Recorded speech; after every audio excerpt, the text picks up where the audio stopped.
the Minnesota Wild podcast, presented by Acrisure.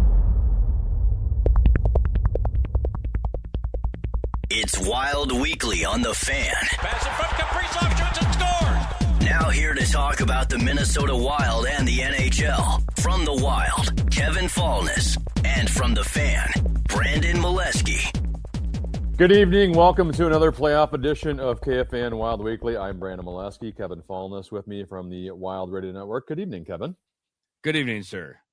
And we, of course, move on to my favorite Kevin. That would be Kevin Gorg, I guess formerly of FanDuel Sports Network.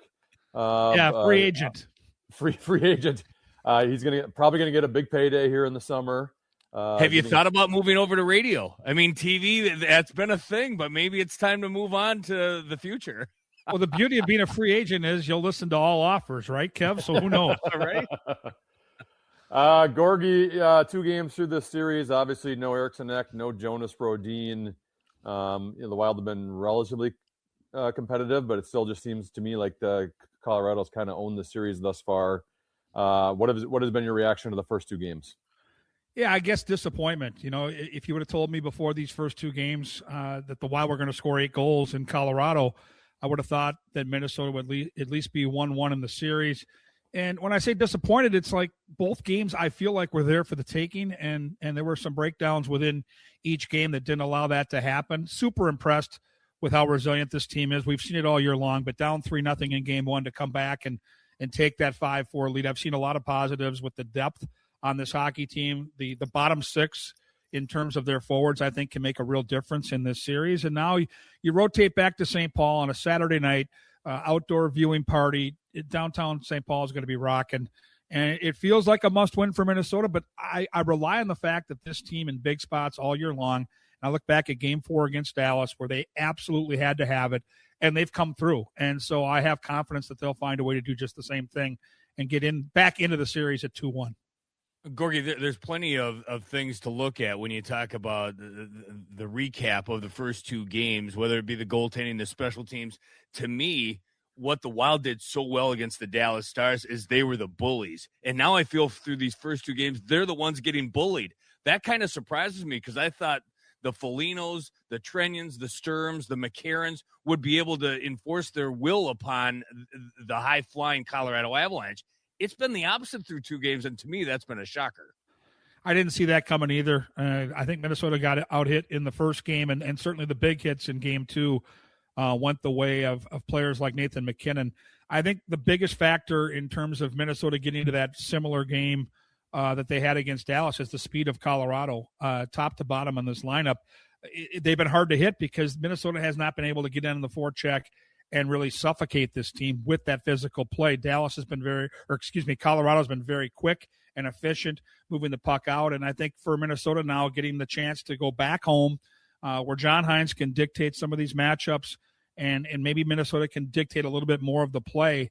They've had great looks, but a lot of Minnesota's looks have been either on the power play or in transition. You haven't seen that forecheck where they get into that grinding game, Kev, that I know you're alluding to with that physical play. It's been a calling card of this hockey team, and give Colorado credit. They've been very good to counteract that. Fallness referenced the goaltending situation and decisions. Obviously, Volstead got the start in Game 1, gave up 8 goals. I can't say that he played awful in that game, but still gave up 8 goals. They move to Gustafsson in Game 2. What have you thought about the goaltending decision so far to flop the 2 goalies there? Yeah, I agree with you. I mean, you look at the score and you see 9-6 and you see 8 pucks that get by Jesper Volstead, and right away you're going to think, well, this guy was terrible. He wasn't terrible. He didn't have his best stuff. I thought there were a ton of breakdowns both directions. It was just a really strange playoff game in game number 1. And so then you listen to the narrative coming out of Denver from the Wild coaching staff led by John Hines, and maybe there's a little fatigue there mentally. 7 straight starts in the playoffs. If you go back to the last game of the regular season, 8 consecutive starts for the Wall of St. Paul. So, if you're going to play 2 goalies all year and you commit to at least being open to that idea in the playoffs, after a 9-6 loss, knowing that Gus hadn't played in a couple of weeks, I understand the thought process that went into it. Unfortunately for Gus, that first puck that goes in is one that you just can't give up. I mean, I'm sorry. in playoff hockey, that's a fluttering puck that got through him that just can't go in. To his credit, to the Wild's credit, they seem to recover. I thought the back half of that game, both Gus and the Wild played some decent hockey. But when you give good teams freebies, which Minnesota's done in both these games, it's going to be an uphill battle. I assume Jesper Wallstedt will get the nod here in Game 3. I think he gives you the ceiling to win a game against Colorado. He did that during the regular season early on. He beat this team at Grand Casino Arena, and you're going to need great goaltending within this series if you have any chance at all, and I think he gives them the best chance to win in Game 3. There's plenty of things for the coaching staff to beat their heads against the wall, but I would think special teams have to be right there at the top. I mean, it's unbelievable how leaky their penalty kill is and their power play. Although it looked better in Game 2, I think they ended up with 9 shots, went 0 for 2. They're 0 for on the series thus far. I mean, that just can't continue if they want to have any success on home ice. How do they get this going here on both sides, whether it be the power play, whether it be the penalty kill? I'm not worried about the power play at all. As long as, you've got Matt Zuccarello and that normal cast of characters out there, they've had looks. They're going to continue to get looks. The power play, I think, will take care of itself. I'm very concerned about the penalty kill because coming into this series, Kev, Minnesota had an advantage on paper in 2 areas. One was the goaltending, which we'll see if that plays out. But the other was the special teams. Dallas had that incredible power play. You knew that was going to be a very difficult matchup for Minnesota. Colorado this year has not had a great power play. Even though they have the big names, the big numbers have not been there. They've been a middling power play all year long. What worried me was the 5-on-5 play where I thought, the Avalanche probably had the edge on paper if you looked at the analytics. You can't give up consistently in the playoffs 1 and 2 power play goals a game and think you're going to win, especially in this series where Colorado is so good 5-on-5. And so that to me is where the rubber meets the road. And I think this break between games 2 and 3 is a really big opportunity for Minnesota and their coaching staff. They're going to get 2 full days of practice and a morning skate. They're looking at film. They're looking to make adjustments. I don't know what wrinkles they're going to have, but they certainly have to make some adjustments. And I love that this coaching staff all year long has shown the proficiency to be able to make those type of adjustments to help Minnesota win hockey games, and they're going to have to right now before Game 3. I was just going to ask you if they make any adjustments on the blue line. Obviously, they've struggled back there. The Middleton-Spurgeon pairing has not been good, especially Game 1. Middleton was a turnover machine, kind of uncharacteristic of him. Would you change any of the defensive pairings or, to having home ice in your matchups in Game 3, maybe you can stick with what you got? Really tough question. Great question. I love Jake Middleton. He's one of my very favorite players I've covered. He's just incredible, both on and off the ice. He has struggled in the first 2 games. Anyone who's watched can see that the speed of Colorado has been a problem. I go back to the Brodin injury. It was a fluke injury on a wrist shot, blocking one in Dallas, and we all cringed when we saw him limping his way to the bus and then onto the airplane. You knew it was trouble. And here we are. And so the option's very simple. You go back to old reliable, which is Middleton and Spurgeon, who have been together here the last couple of years on and off and had really good success, but have really struggled within this series. Or do you give Damon Hunt a look there? Damon Hunt hasn't had to play big minutes. He's a rookie playing in the playoffs for the first time, but he does have speed as his weapon. He's a very gifted skater.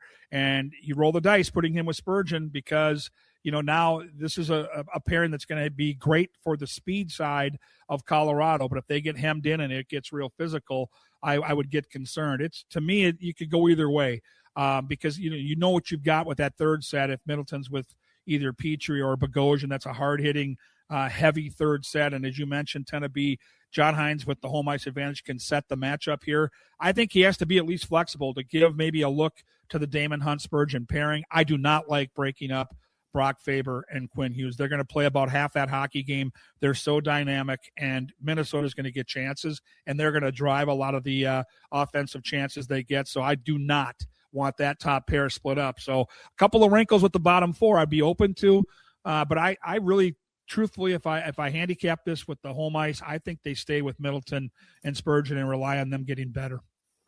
whoever they have on the blue line definitely has their hands full. If you look at the opposition, the Colorado Avalanche, led by Nathan MacKinnon, breaking news. God, he's unbelievable. He's so good. 2 goals, 6 points through 2 games. I know a lot of people talk about Connor McDavid as the best player in the National Hockey League, the best player on earth. But I tell you, for my money, Nathan MacKinnon, they call him a dog, and for good reason. He's a physical specimen. He can do whatever you want offensively. And the way he uses his physical attributes to his benefit. Ask Matt Boldy. Ask any of these guys that have had to deal with Nathan MacKinnon.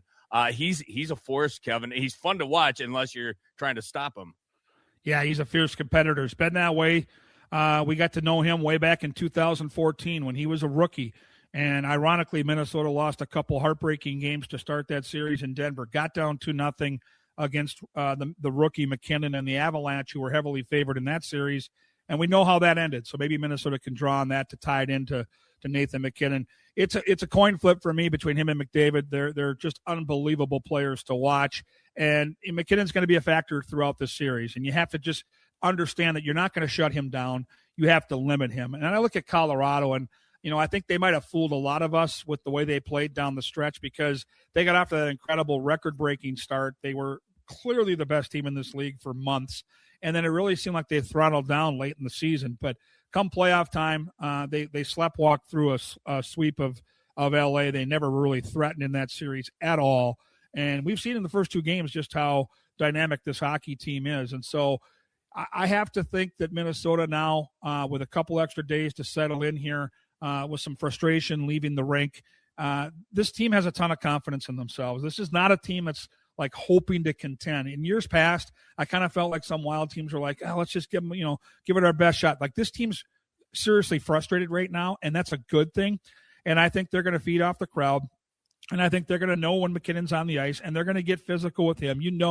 John Hines is going to show a couple of those clips where McKinnon's wiping out our star players, and he's done it to Quinn Hughes. He's done it to Matt Boldy, and that's going to be a challenge to Minnesota. And they're going to have to walk that line. But, I truly believe if Minnesota is going to get back in this series, there's got to be more of a nasty feel to it. I think this team in particular, this edition of the Wild, led by players like Foligno and Hartman, want to be out on that edge. And I'm not saying you can take, 6, 7, 8 penalties and give Colorado a bunch of power play guys, but I just haven't seen that edge to Minnesota's game, and that needs to come out in game number 3, because I think it can give them a distinct advantage. If there's a lot of kerfuffles after the whistle and you get Colorado a little bit frustrated, it just looks to me like Colorado's having way too much fun right now, and that needs to change.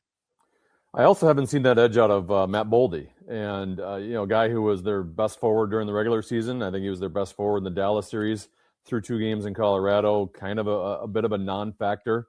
I guess, Kevin, he just doesn't seem to be as emotionally and physically engaged as I'm used to seeing Matt Boldy. Obviously, missing Joel Eriksson-Ek is a huge loss for him. But what do you see from Boldy, or the way in which Colorado is kind of stymieing him so far? Well, I do think Colorado's done a really nice job defending him. You've seen layers of defense, and Matt Boldy is a very patient player. He works on the wall. He can do some really incredible things with his hands and his grit. I agree with you. We haven't seen a lot of that so far in the first 2 games of this series, and I think if Minnesota is going to find a way back into the series, it's going to be with Kaprizov and Boldy leading the way. And I thought Kirill in game 2, especially in the first half of that hockey game, was super engaged, super dynamic. He was really driving the bus. But Minnesota's better when Boldy's right there with him. And if that comes back, great. If he doesn't, that's fine too. You got to figure out a way to get 12 going. I think the hit he took late in the hockey game, took a couple of them actually, will I think, stoke the fire a little bit, because getting to know this kid, he's really, really fierce when it comes to competing. He wants to be out there when it matters. He showed that, obviously, during the gold medal game for Team USA. So that's the challenge right now. Minnesota right now has to use their frustration the right way. And you can get down 2-0 in a series and win it. We've seen this before. But to me, you've got to go all in on Saturday night. You've got to put all your chips on the table. And that means if you got to put Boldy and Kaprizov on a line together and pick your center, I don't care. If those 2 are on the ice, good things are going to happen. And you can set the matchup and you want to overplay them, go for it. Because to me, there's no tomorrow. This has got to be in Minnesota's eyes an elimination game. You can't go down 3-0 to this Colorado team and think you're going to win the series. Could not agree more. No tomorrow for FanDuel Sports Network either. How strange is this? I thought you guys did a great job. I listened to it after the fact, after Game 6, when you saluted the network. 26 years of FanDuel, Bally's, Fox Sports North, and so many different names and faces that have come and gone throughout the course of those years. How emotional was that to say goodbye to the network at the end of Game 6 against Dallas? And how strange is it to have to sit here on the sidelines during the second round of this, unbelievable playoff matchup? Yeah, I've got some serious FOMO, Kev. There's no doubt. I've been talking and texting with your guy Joe O'Donnell a bunch and trying to get a feel for what's going on in Denver, while they're on the road before. And, for all of us, very bittersweet, great memories, great people. To see the office kind of month by month here in this past calendar year get shaved down to almost nothing, and to know that great people who have made this company work for so many years have to go somewhere else. We feel like, as a crew, we're all going to be back together next year, wherever the Wild television takes us. But until that happens, you don't know. And, we used to do shows. When they got to the second round, we'd do pre- and post-game shows around the national TV coverage. So to not have that outlet to kind of stay in tune with what's going on, certainly disappointing. I think better days are ahead. I think right now, as Minnesota transitions to a whole new TV package, it's a pretty good time to do it. You've got star power up and down this roster. You've got a team that's going to be a cup contender for at least the next 4 or 5 years as this roster is kind of put together. And I love watching this team play because you've got young players developing right before your eyes. We've seen Boldy and Kaprizov become the superstars they are. We've watched Brock Faber do that. And now we're seeing younger players like Jesper Wallstedt become a superstar. And as I watched Danila Yurov, and he's another player I want to talk about briefly in our conversation here tonight, guys, is starting to show signs that this guy is going to be another really good player. I have flashbacks to a young Mikko Koivu and a young Joel Eriksson. This kid's got that kind of potential, and I loved his game through the first two. So to kind of segue back to Wild chatter, he's another player that I think could be an X factor here in Game 3. KG, you're the best. Always love talking with you, and we'll talk to you again soon. Thank you, boys. Wild television analyst Kevin Gorg, Kevin Fallness. We'll continue with the Wild Weekly next. You'll get some audio from that Wild locker room as they prepare for Game 3 versus the Colorado Avalanche. 3 days off, and then they play Saturday night, 8 o'clock start. You got an extended pregame Saturday night, Kevin? Extended pregame starting at 7 o'clock. Network joins at 7:45. Puck drops just after 8 o'clock. So be there or be square. Beyond the Pond also on Saturday morning, 10 to noon with myself and Pat Micheletti. Beyond the Pond also has been able to stave off elimination. Hashtag more Kevin Fallness. And we'll have more Kevin Fallness as he gets into that Wild locker room next right here on KFAN Wild Weekly. Yeah, it's so far from over. We're down 2 games, but every team's got to win 4 games. It's tough. We didn't come out in Game 2 with that win. That would have been really nice. But we've got so much belief in here. There's so much hockey to be played. So it just starts the next game, next shift. Just win your shift, and hopefully the scoring comes. Wild defenseman Damon Hunt from earlier today. The series ain't over. He's not the only guy that addressed the media earlier today. So too did John Hines, and he talked about the availability of Joel Eriksson and Jonas Brodin going into game number 3. I don't have that today. Okay. Optimistic? How are you feeling? I'm always optimistic. Has Eriksson skated since the injury? He has not. And probably similar with Brodin. Yeah, but that wouldn't determine whether they play or not. How's Bogosian? Bogo's making some progress, so optimistic there as well. Okay. Anybody else banged up coming out of those first 2, or anybody else you're concerned about? Nope. Okay. Everyone else seems pretty good. John, the time off in between games 2 and 3, when it went the way it did, and you guys probably look back and said, "Man, we scored enough goals. We probably could have won at least one of these games." How much does the time off in between help you as a coaching staff, but more importantly, your guys kind of reset? Yeah, I think it helps quite a bit. It was a quick turnaround for us, and then 2 quick games, and I think just the guys get a little bit of a breath now. We got a really good taste of Colorado and the differences in the series, and yesterday was a day off for them. Today we had some meetings, some treat and train. A few guys skated. Tomorrow we'll have a full team practice, probably a skate Saturday morning, and then be ready to go Saturday night. So I think just in general to take the lessons out of it, get a little bit of rest and recovery, mentally and physically, also have some practice time and some meetings. I think that's always been really beneficial for our team throughout the year. So we've had a good recipe with that, and I think it was a good morning this morning for us, and then we'll get back at it and get on the ice tomorrow and get ourselves ready to go. What are those lessons? Oh boy, there's what I would say is there was quite a few things from game one. I felt that we adjusted well to a lot of things in game two. A lot of positive things there that I think we can take from, and the things that we weren't as good at in game one, I think we were better in game two. So I think when you take that now and you move forward, now you have a better feel of what it's going to take for us to get going here. What do you like 5-on-5 from your group? What do you like overall from the 5-on-5 play? Well, I think that from game, I think we were stiffer game two. Yeah, I think we were skating more. We didn't give as much easy offense. I thought that even you look at the shot totals, we're down. So I like some of the things that we need to do against them in that game. From an offensive perspective, I think we did some good things there too. I mean, you look at some of the opportunities that we had. The way that we've generated some offense has been good. It hasn't been a lack of that, but I think just combining the two of really strong checking game, but also where does that translate now into your offense? And I think we did a lot of really good things. Any decision on a Game 3 goalie? And if not, what are you factoring in when you make that decision? No, we're just not factoring anything right now. I think it's just, take it day by day. We got the day, like I said today, we got a practice day tomorrow. And I think in all these situations, things evolve day to day. For us, this is what we're doing today. No lineup decisions. Go tomorrow. Let's have a good practice, focus on what we're doing. And then once we get closer to the game, we'll make a decision. That's John Hines. Game 3 coming up on Saturday. It's an extended pregame starting at 7 o'clock. Also Beyond the Pond starting at 10 a.m. Both feature Pat Micheletti. Hopefully you can join us 10 a.m. Saturday morning, 7 p.m. Saturday night. Wild and Stars Game 3 coming up right here on KFAN. For Brandon Molesky, I'm Kevin Fallness. Thanks for joining us for another award-winning edition of KFAN Wild Weekly. For an extraordinary advantage in sports, you need a game plan. For an extraordinary advantage everywhere else, all you need is Acrisure. With a high-tech human approach to insurance, cybersecurity, and more, Acrisure helps you take care of what you care about. That makes winning easy. See what Acrisure's extraordinary advantage can do for you at Acrisure.com.